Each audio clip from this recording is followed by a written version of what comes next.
اس کے علاوہ اس کے مہینے کے متعلق جتنی بھی باتیں ہیں وہ ہم نے خود ایجاد کیے ہیں، وہ نبی علیہ الصلوۃ والسلام کی تعلیمات نہیں ہے۔ مثال کے طور پر 27ویں شب کو شب معراج سمجھا جاتا ہے، رجب کے 27ویں شب کو شب معراج سمجھا جاتا ہے، اور اس کو ایک بابرکت رات تصور کیا جاتا ہے، اور کم و بیش اس کی وہی فضیلت ہمارے لوگ سمجھتے ہیں جو کہ شب برات کی ہے، شب برات کی ہے۔ تو شب برات، اور بعض نے تو شب برات سے بھی اس کو بڑھا دیا ہے۔ اور اس رات میں یعنی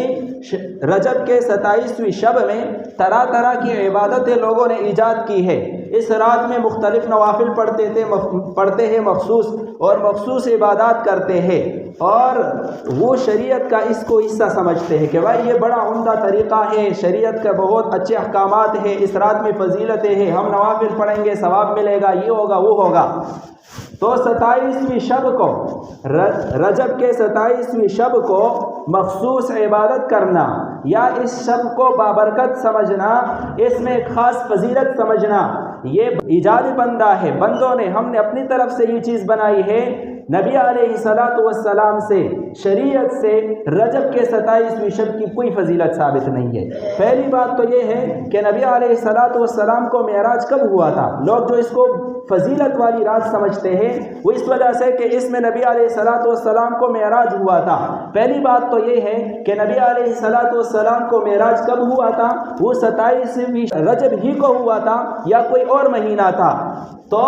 روایات میں ربیع الاول کا تذکرہ بھی آتا ہے کہ معراج جو ہوا تھا وہ ربیع الاول کے مہینے میں، اور بعض میں رجب کا مہینہ، اور بعض میں دوسرے مہینوں کا بھی تذکرہ ہے کہ نبی علیہ الصلوۃ والسلام کو معراج کسی اور مہینے میں ہوا تھا۔ تو رجب کے مہینے میں معراج کا ہونا یہ متعین ہی نہیں ہے، متعین ہی نہیں ہے۔ اور پھر 27ویں تاریخ میں بھی اختلاف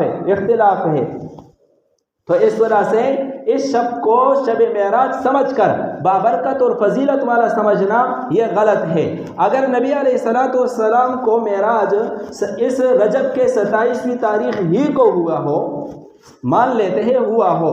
تو پھر نبی علیہ الصلوۃ والسلام کو معراج ہوا تھا سن 590 میں، یعنی نبی علیہ الصلوۃ والسلام کو جو نبوت ملی تھی تو 5ویں سال میں معراج ہوا تھا، یعنی اس کے بعد 18 سال نبی علیہ الصلوۃ والسلام کی زندگی میں شب معراج آیا ہے، اور نبی علیہ الصلوۃ والسلام کے دنیا سے جانے کے بعد 100 سال، 1 صدی زمانہ صحابہ اکرام کا ہے۔ آخری صحابی وفات پا گیا تھا 110 ہجری میں، تو 100 سالہ زندگی پھر صحابہ اکرام کا ہے۔ اگر شب معراج فضیلت والی رات ہوتی، نبی علیہ الصلوۃ والسلام کی زندگی میں 18 مرتبہ یہ شب آتی ہے، نبی علیہ الصلوۃ والسلام سے اس شب کی کوئی اہتمام اور کوئی فضیلت ثابت نہیں ہے، کسی روایت میں بھی نہیں ہے کہ اس رات میں نبی علیہ السلام نے کوئی خاص اہتمام کیا ہو، صحابہ اکرام کو کوئی عبادت بتائی ہو، کوئی فضیلت ذکر کی ہو، کوئی نہیں۔ پھر صحابہ اکرام کا 100 سالہ جو دور ہے اس میں بھی کسی صحابی سے ثابت نہیں ہے کہ انہوں نے شب معراج کو فضیلت والا سمجھا ہو اور اس رات میں کوئی خاص اہتمام کیا ہو عبادت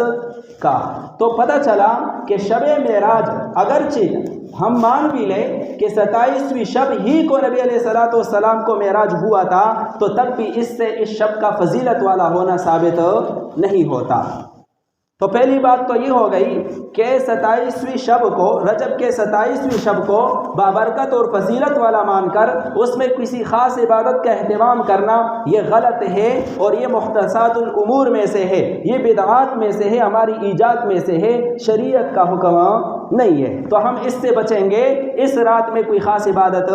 دیکھو، ویسے تو کسی بھی رات اٹھ جاؤ، تہجد پڑھو، اللہ کے سامنے رو، اس کی فضیلت ہے۔ اللہ تعالیٰ کا ارشاد ہے، میں بندے کی دعاؤں کو قبول کرتا ہوں، جو بخشش مانگتا ہے رات کے آخری پہر میں تو میں کیا کرتا ہوں، اس کو بخش دیتا ہوں، جو مجھ سے مانگتا ہے وہ عطا کرتا ہوں، یہ ہر رات کی فضیلت ہے۔ لیکن شب معراج میں بھی اگر آپ کرتے ہو اور راتوں میں بھی کرتے ہو تو اس میں شب معراج بھی اگر آ جاتا ہے تو اس طور پر درست ہے، لیکن خاص اہتمام کے ساتھ اس شب میں فضیلت سمجھ کر، کوئی خاص فضیلت سمجھ کر عبادت کا اہتمام کرنا یہ شریعت کا حکم نہیں ہے۔